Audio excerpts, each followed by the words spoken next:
భాగ్యనగరంలోని శివాలయాలన్నీ భక్తులతో పోటెత్తుతున్నాయి. లయకారుడి సేవలో భక్తకోటి పునీతులవుతున్నారు. నగర శివార్లలోని కీసరలో కొలువైన రామలింగేశ్వర స్వామిని దర్శించుకునేందుకు భక్తులు పెద్ద ఎత్తున తరలి వస్తున్నారు. ఇక కీసరలో భక్తుల రద్దీపై మా ప్రతినిధి కావ్య పూర్తి సమాచారం అందిస్తారు.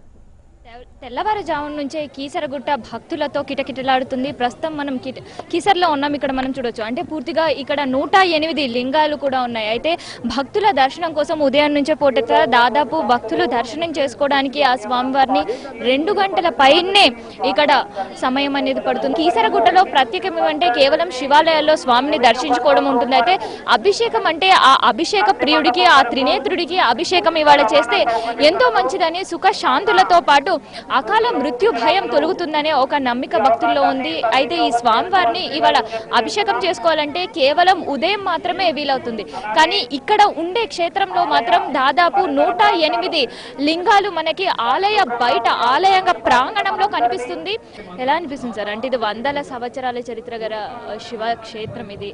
అంటే దాదాపు అంటే కేవలం గుడిలోనే కాకుండా గర్భాలయంలో కాకుండా ఎక్కడ చూసినా మనకి శివుడి దర్శనం చేసుకునే అవకాశం ఉంటుంది. ఎలా అనిపిస్తుంది? ఎంతో పవిత్రమైనటువంటిది. హైదరాబాద్ కింద దగ్గరలో ఉన్నటువంటి ఏదైతే ఈ కీసర దేవాలయం ఉందో చాలా పవిత్రమైంది. దీన్ని ఇంకా కూడా చాలా మంది భక్తులు ఈ మధ్యనే చాలా మంది అందరూ కూడా రావడం జరుగుతుంది. అందరూ కూడా దర్శనం చేసుకోవడం జరుగుతుంది. ప్రభుత్వ పరంగా దీన్ని ఇంకా కూడా అభివృద్ధిలోకి తీసుకొచ్చి దీన్ని మంచి దేవాలయంగా, అదేవిధంగా పర్యాటక కేంద్రంగా చేస్తే హైదరాబాద్ ప్రజలు కూడా కొంత ఈ ప్రాంతాన్ని రోజు వచ్చి దర్శనం చేసుకొని కొంత భగవంతుని సేవలో సేద తీరడానికి అవకాశం ఉంటుందని చెప్పి కోరుతా ఉన్నాం.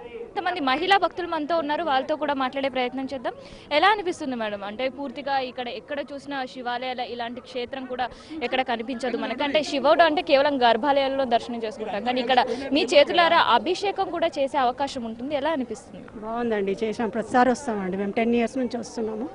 బాగుందండి, దర్శనం కూడా బాగా చేశారు.